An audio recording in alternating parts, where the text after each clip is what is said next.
শনিবার রাত 2:30টা রাজধানীর আগারগাঁওয়ের মেট্রো রেল স্টেশনের সামনে বসে কাঁদছে 7 বছরের শিশু আমির হামজা। কিন্তু কেন?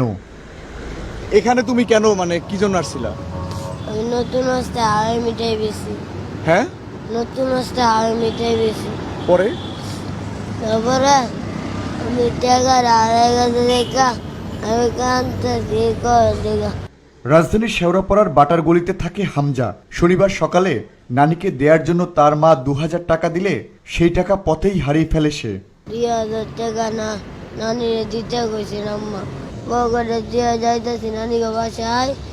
তো নানিকে বাসায় গিয়া আমি টাকাটা দিহি, তারপর দিই নাই গা। আর তারপর আর বাসায় ঢুকলাম না, তারপরে মারবো। হাওয়াই মিঠাই বিক্রি করে তার সারাদিনের উপার্জন 800 টাকা। 2000 টাকার হিসেব মিলাতে বাকি 1200 টাকা আয় করতে হবে তাকে, না হলে বাসায় ঢুকতে পারবে না। তাই তার চোখে মুখে দুশ্চিন্তার ছাপ। আমির হামজা, তোমার বাবা নাই? মা কি করে? ভিক্ষা করে। তোমাকে টাকা দিছিল 2000 টাকা তোমার নানি দেওয়ার জন্য। হারাইছো কখন টাকা? হারাইছো না কেউ নিয়ে গেছে? হারাই গেছে। তুমি এত রাত পর্যন্ত কি বাসায় থাকো কখনো?